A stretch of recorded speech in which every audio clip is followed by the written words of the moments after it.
Education is not the filling of a pail, but the lighting of a fire. If you ask your favorite teacher what it was that moved them and inspired them to get into this teaching profession, they're probably not going to tell you that it was because they pictured themselves standing on stage, filling their students' heads with facts, right?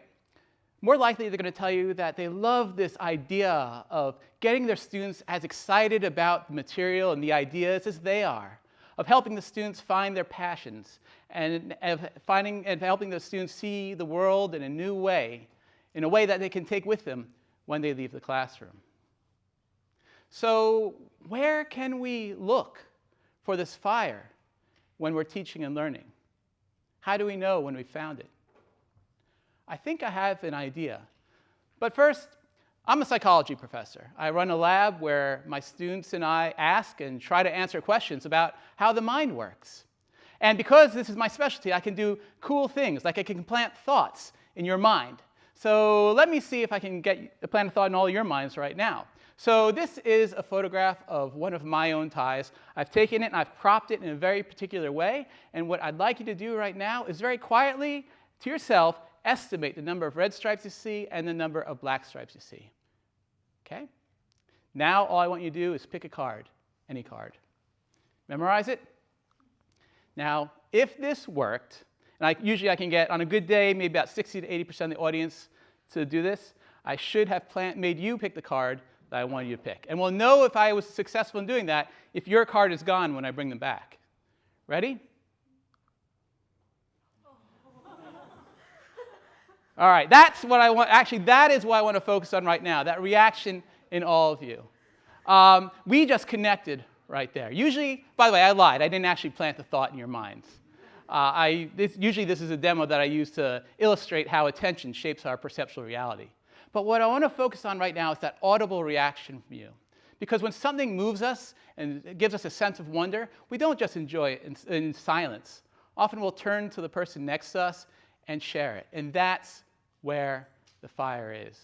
And it's so important to know where to find this fire, because learning is hard. Learning involves a lot of effort. And if you're going to do it, you need to be inspired and moved to put in that effort. Because, there's this metaphor of the sage on the stage to describe us.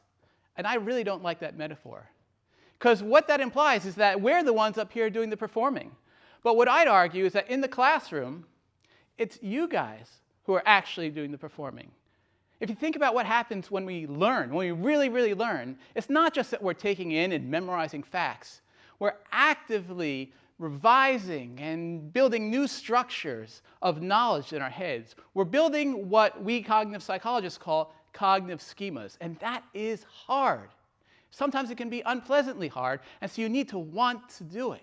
You need to find that fire. And let me see if I can help you kind of feel the role of an underlying structure or a cognitive schema in shaping how we process information.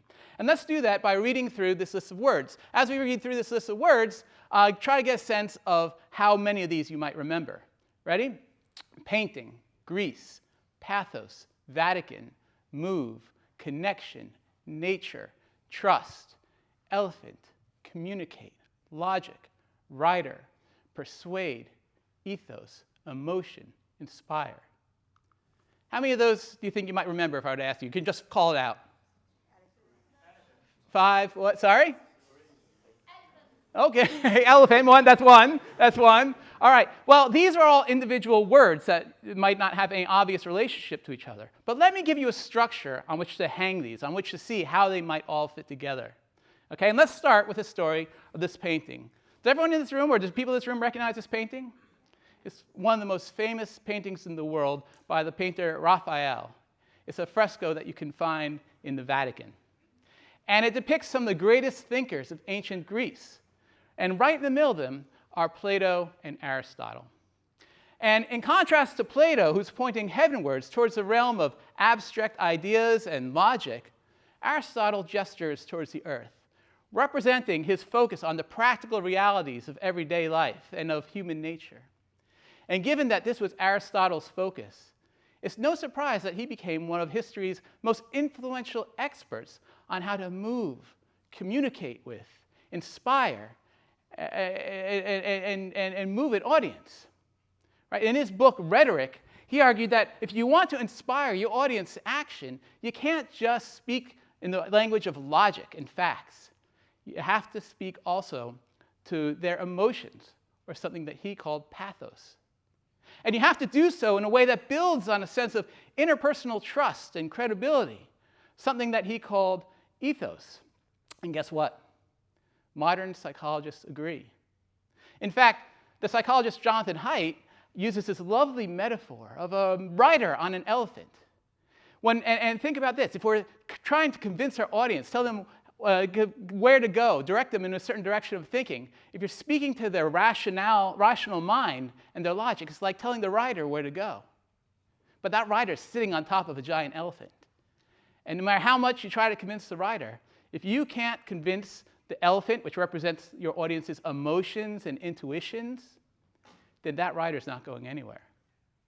Right? Taken together, thousands of years of wisdom converge on this fundamental truth. If you want to inspire your audience to action and to put in effort, you can't just speak to their heads. You've also got to speak to their hearts. All right, so in addition to being a nice encapsulation of my main message today, what I've just done is use this story as a structure on which the words I read out to you before can kind of come together in some sort of meaningful whole. So let's read them through them again. And as we read through them again, think about how they connect to what I just told you. Painting, Greece, pathos, Vatican, move, connection, nature, trust, elephant, communication, logic, rider, persuade, ethos, emotion, inspire. Now, do all of you feel like you can remember more of those words now? Yeah, I hear a lot of yeses. And part of that is because now you've seen those words a few more times. But another big part is because now they've come together into a united structure, a schema of how they fit together, and that helps you see it helps you remember them and think about them differently. It's a schema that I've just handed to you, but when you're sitting in the classroom, often you are building and revising those schemas yourself. You're doing the performing. And so if the sage on the stage isn't the right metaphor, then what is the right way to think about what we're doing up here in the front of the classroom? I like to think of us more as coaches in the classroom, and you guys are the athletes running the plays. We're maybe showing how the smaller actions fit together into a meaningful strategy, or speaking to an overarching vision of showing how this stuff is relevant and meaningful. Or we might be conductors, and the sounds of you guys constructing these new structures in your mind, that's the music that we're all playing together. People who have been interested in the role, in the interpersonal dynamics between leaders and their audience, have looked at different styles of leadership. And they've looked actually at coaches and conductors and teachers. And they found that there is a particular type of style that goes beyond simply setting expectations and then monitoring people's progress and how much they were adhering to these expectations and then doling out rewards or grades accordingly. There's also another type of style that goes beyond that and builds an interpersonal connection, partly by wearing their enthusiasm and their passion on their sleeve, and so that the audience can start to experience the passion behind it through their connection with the speaker. They bring their audience and their team into the conversation and demonstrate a concern or a caring of their audiences or their students' well-being beyond the walls of the classroom. It turns out that whether you're looking at sports teams or orchestras or students, those who have been part of this kind of leadership style or this interpersonal style come away with greater intrinsic motivation. They come away with higher satisfaction and happiness of their experience, and they often reach greater heights of performance. And organizational psychologists have a word for this kind of leadership, and they call it transformational leadership. Wouldn't you like your education to be transformational? I can't think of a single PowerPoint or textbook that inspired me to find and pursue my own life's passions. But man, I certainly remember my teachers and the way they allowed me to see the material and the ideas through their eyes and through their passions, through this sense of connection. The importance of connection can be seen even in babies. So there's this fantastic study where babies, American babies, came to the lab over several sessions and were exposed to spoken Mandarin. Now, there are two groups. One group of infants heard the Mandarin spoken over loudspeakers and over monitors. And the other group of infants heard the Mandarin spoken by a person who was actually right there with him interacting. Same amount of spoken Mandarin. Guess which group of babies learned Mandarin better? That's right, the second one. It was the group who had that interpersonal connection that learned Mandarin better. This need and this hunger for human connection and its role in learning can be seen even in the earliest stages of life. Sometimes, though, we don't really appreciate the importance of something until it's gone. And so a few years ago, all of us were thrust in this position where these kinds of interpersonal connections around us that we may have taken for granted were suddenly yanked away. And so close your eyes for a second and just listen to this and see if you can imagine where this is coming from.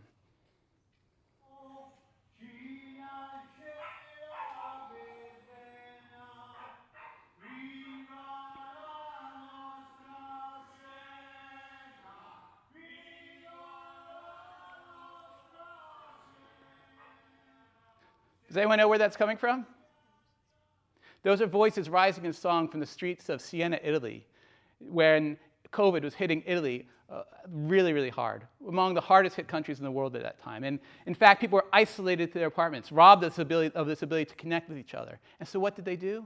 They assembled on their balconies across from each other and sang together and connected, demonstrating this fundamental human need for connection. This was repeated all over the world. In fact, we even saw something closer to home here at the University of New South Wales, where our undergraduate psychology society, for each year of the pandemic, would film themselves making 1 or 2 second gestures of connection to their fellow students, and then stitching it together into a video which they sent out to the whole community. Again, fundamental human need for connection. And as a teacher, I was now struck with this quandary where I could no longer gather in the classroom in a meeting spot with my students in a way that I loved to connect the way I love to, in the way that I think is where our fires get stoked. And so I was trying to figure out how can I reach across the divide. And so I experimented by taking in my recorded lectures, removing PowerPoint slides as much as I could and putting myself front and center, incorporating my kids and my dog into the lecture, or engaging emotion by lecturing from the roof of my house, or dressing in ridiculous outfits. Anything I could do to sort of reach across and connect as a person. And it made a difference. One student reached out and emailed me spontaneously and said, "I've really been struggling to stay motivated and engaged this term with everything being online. We really appreciate you going the further mile. It's really made the biggest impact on our study." And I tried to do this when giving feedback on students' presentations and papers, for example. So, for example, instead of just sending out back written feedback, I recorded myself giving feedback as if in one-to-one conversation. And again, a student said, "The video recorded feedback made it seem like you really cared about our education." And I want to say this is not about me. This is not about something special about me. This is something that we all have the ability to do. It takes figuring out how to reach across that divide and connect as a human person and showing that we care. And you don't have to do it the way I do it, right? But what matters is that you show up and connect as your authentic self. And yet, I worry. The technology that made that possible, I think, is in danger of making this art of connection vanish. Today, we hear about the potential of virtual reality immersive demos, right, where people can strap on VR goggles and be in their own educational cocoon. Or you may all remember the enthusiasm that greeted massive open online courses, or MOOCs, where people could learn material from behind their computer screens. And today, of course, we hear about the potential of AI chatbots to serve as surrogate guides through the material. I mean, these are all powerful ways to fill people's pails, right? To transmit information. But I worry that without that human connection, without that human spark, the joy of learning, The contagious nature of enthusiasm is in danger of disappearing. And of course, it does no help that chronic underfunding of universities and education means that universities are now in a position where they're seeking for solutions of how to fill people's pails, but often at the sacrifice of meeting spaces and opportunities to connect. One university recently made news by saying that learners will no longer be expected to attend face-to-face lectures. They will be replaced by rich asynchronous digital activities with an equivalent learning volume. Sounds like filling of a pail to me. Does it light your fire? It doesn't really light my fire. Given everything that I've been saying so far, though, you might expect me to come down harshly on this, and I'm going to surprise you, and I'm not going to. There are real benefits to this. It democratizes education. Think about people who maybe previously were not able to come to class in person because of their geographical remoteness or because of their responsibilities or because of their life circumstances. Now they have access to this information. But as we move forward together into this brave new future of new, powerful ways to fill each other's pails, we need to have a continuing, ongoing discussion about how we're going to do so without sacrificing that human connection. Education is not the filling of a pail. It's the lighting of a fire. And what does this mean? As a teacher, what can we do? I think we need to not present ourselves to our students as distant experts on the end of the road who are now reached the end of the path of learning, right? A little bit hard to relate to. We are fellow travelers who are loving the learning journey, and we're on the same journey as you, just with a little bit more of a head start. If you're a student, come to class and ask questions. Ask questions. Take any opportunity you can to connect. It may be difficult, but it's the kind of desirable difficulty that I can virtually guarantee will help your fire grow brighter. And if you are charged with the strategic mission, shaping the strategic mission of a university, recognize that these efforts, these connections take time and effort, and make sure that the people in your community have the resources, space, and time to build these connections. There's a saying that goes, if I've seen further, it's only because I've stood on the shoulders of giants. I say it a little bit differently. If we've seen further, it's because we've stood on the shoulders of those who've been able to and have dared to reach out and connect. Thank you very much.